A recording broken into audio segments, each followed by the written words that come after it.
Today we turn to the 24th chapter of Luke and part of, again, the continuing story of the resurrection of Christ. And we're picking up the story in verse 13, and it's part of what's known as the walk to Emmaus, or the journey to Emmaus.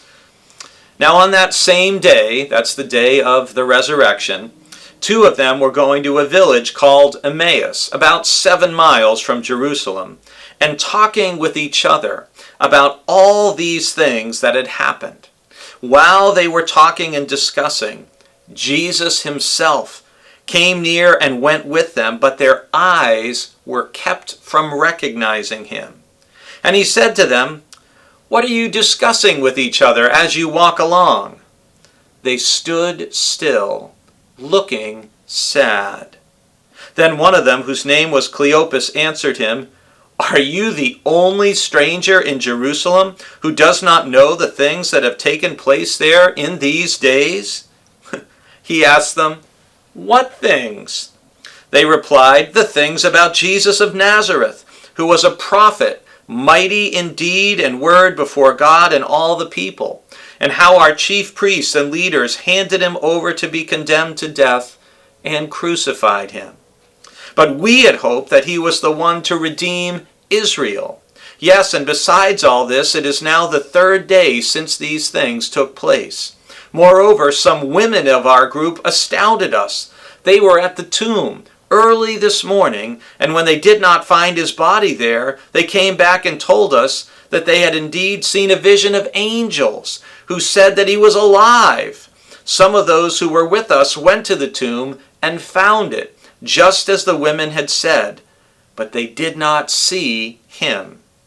Then he said to them, "Oh, how foolish you are, and how slow of heart to believe all that the prophets have declared. Was it not necessary that the Messiah should suffer these things and then enter into his glory?" Then, beginning with Moses and all the prophets, he had interpreted to them the things about himself in all the scriptures. We're going to pause there because we're going to continue that story another day. But a few things that we can glean from this passage.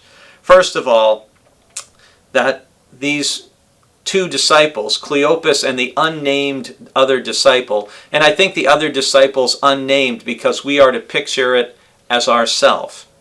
We are the ones walking away from Jerusalem, which symbolically speaking means they're walking away from Jesus and they're walking away from their ministry and calling as his followers.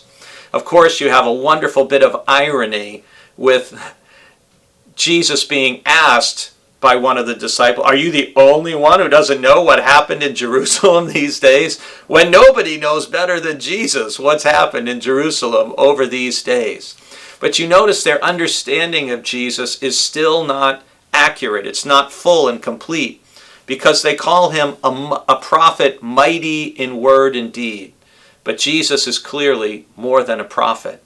And one of the things as a Christian and as a preacher that I find so tantalizing is it says that beginning with Moses and all the prophets, he had interpreted to them all the things about himself in the scriptures.